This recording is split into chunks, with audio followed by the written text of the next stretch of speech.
everybody? Yo. So we had that Jared Anderson, Charles Martin fight last night, man. Yeah, let's get into it. It was on ESPN, ESPN Plus, Top Rank card. Top Rank is Bob Arum, all those guys. It was in Toledo, Ohio. Hometown fight for Jared Big Baby Anderson. Man, oh man. Jared Anderson was 14-0, 14 KOs. Charles Martin was 29-3, 1 draw, 26 KOs.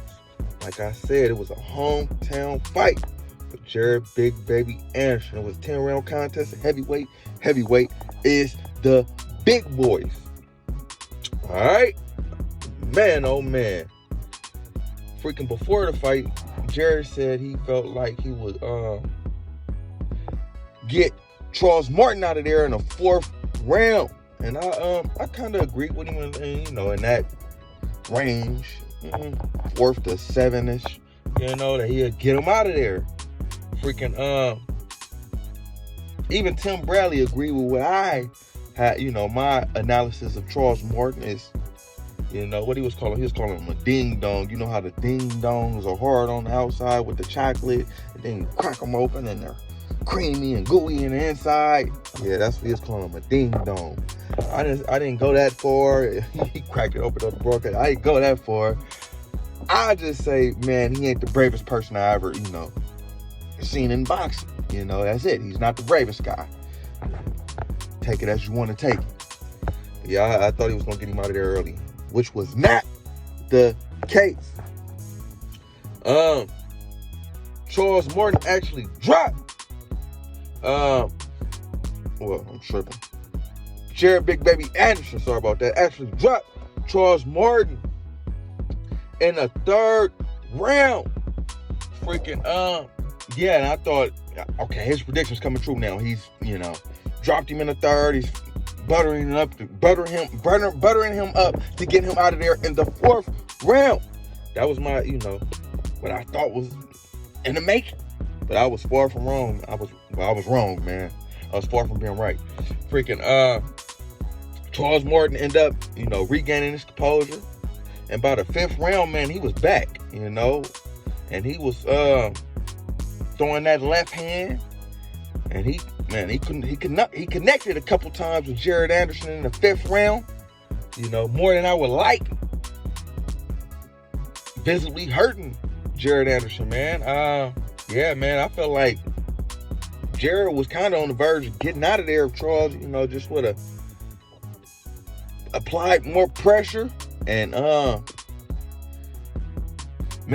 hit him in there, hit him in the right places a couple more times. Man, he could have got him out of there, man.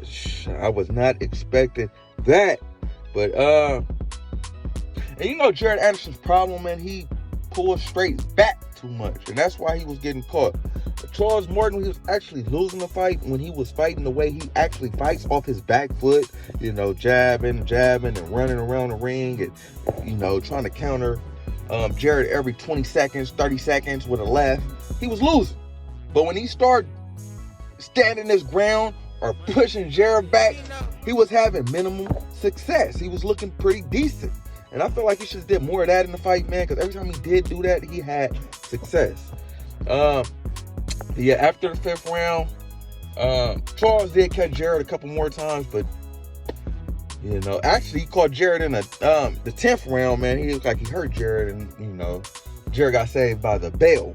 But other than that, man, Jared Anderson, he dominated the fight. His head movement, his quickness, his speed, everything, his power, just overpowering Charles Martin, en route to a unanimous decision win, getting that win and continuing his winning ways. It wasn't a knockout. His first fight of his career, that was not a knockout.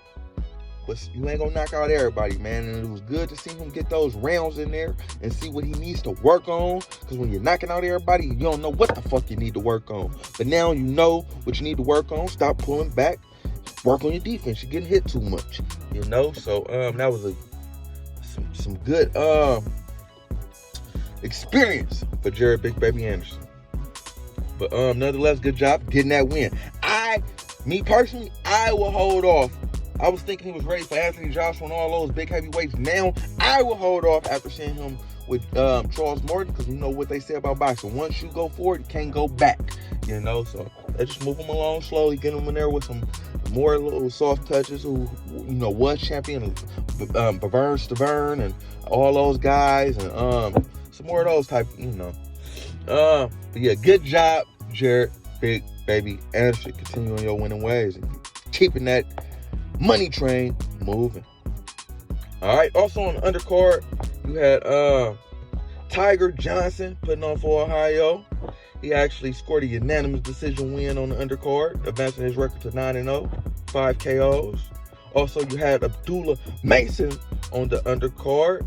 He scored a second round KO win against Alex Oliveira, where he was a lawyer, but yeah, advancing his record to 9-0 with 8 KOs at 19 years of age. Man, he was looking spectacular. I really like Abdullah Mason. I feel like he reminds me of a pretty boy Floyd Mayweather, man. He and Shakur Stevenson type. He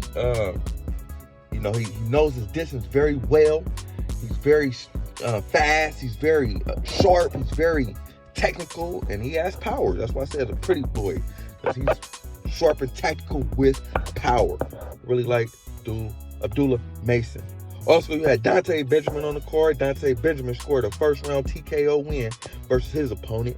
So you had a lot of young Ohio prospects on the card putting on for Ohio. And then Jared came and finished it off. You know, I ain't gonna say when he finished it off in a cool little fashion. It wasn't spectacular like I thought it was gonna be. But yeah, like I said, it was a cool card for Ohio. Cool card for Top Rank, which is always the case. They put on the best cards, as I done told y'all before. You know, and yeah, man. I hope y'all tune in. But yo, like, comment, subscribe, all that shit, people. Rob's World of Boxing. Yeah.